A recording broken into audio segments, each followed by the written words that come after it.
ഫാസിസത്തെ തെരഞ്ഞെടുപ്പ് ജയിക്കാനുള്ള തന്ത്രമായാണ് മോദി സർക്കാരും ബിജെപിയും കാണുന്നതെന്ന് എഴുത്തുകാരൻ NS മാധവൻ. പുരസ്കാരങ്ങൾ തിരികെ നൽകുന്നവരെ രാജ്യദ്രോഹികളായി ചിത്രീകരിക്കുന്നത് ഫാസിസമാണെന്നും രാജ്യം ഫാസിസത്തിന്റെ പിടിയിൽ അമർന്നുകൊണ്ടിരിക്കുകയാണെന്നും NS മാധവൻ പറഞ്ഞു.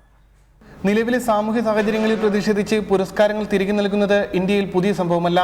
എന്നാൽ അതിലെ രാഷ്ട്രീയം ചർച്ച ചെയ്യാതെ അവരെ രാജ്യത്തിന് അപമാനമാണെന്ന രീതിയിൽ ചിത്രീകരിക്കുന്നത് ഫാസിസമാണെന്ന് NS മാധവൻ പറഞ്ഞു. അവാർഡ് തിരിച്ചു നൽകുക എന്നത് ഇതിനെക്കുറിച്ച് ചർച്ചയാക്കിയിട്ട് അതെന്തുകൊണ്ടാണ് എന്നത് ചർച്ചയിൽ നിന്ന് മാറ്റി നിർത്തിക്കൊണ്ട് ഇതാണ് ഫാസിസ്റ്റ് ആഖ്യാനം. ഫാസിസ്റ്റുകൾ എങ്ങനെ സംവാദത്തെ ഹൈജാക്ക് ചെയ്യുന്നു, കീഴടക്കുന്നു എന്നുള്ളതിന്റെ ഒരു ഉദാഹരണമാണ്. ഫാസിസത്തെ തെരഞ്ഞെടുപ്പ് ജയിക്കാനുള്ള തന്ത്രമായാണ് BJP കാണുന്നത്. ഈ ഫാസിസത്തെ ഒരു തന്ത്രമായിട്ടാണോ ഇവർ കാണുന്നത്? ഇത് ഇലക്ഷൻ നേടാനുള്ള ഒരു തന്ത്രമാണ്. കപട ദേശീയത കെട്ടിപ്പടുക്കുകയും ഈ സങ്കല്പത്തെ എതിർക്കുന്നവരെയെല്ലാം രാജ്യദ്രോഹികളായി ചിത്രീകരിക്കുന്നതുമാണ് ഫാസിസത്തിന്റെ പ്രധാന ലക്ഷണം. രാജ്യം ഫാസിസത്തിന്റെ പിടിയിൽ അമർന്നുകൊണ്ടിരിക്കുകയാണെന്നും NS മാധവൻ പറഞ്ഞു. ഇവർ നിർമ്മിച്ച ദേശത്തിന്റെ സങ്കല്പത്തിനെതിരായിട്ട് നീങ്ങുകയാണെങ്കിൽ അത് രാജ്യത്തിന് തന്നെ എതിരാണ് എന്നുള്ള ഒരു നിഗമനത്തിൽ എത്തിച്ചേരുന്നത്.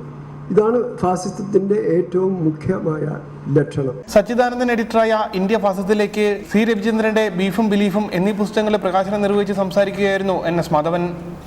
റിപ്പോർട്ടർ, കൊല്ലം.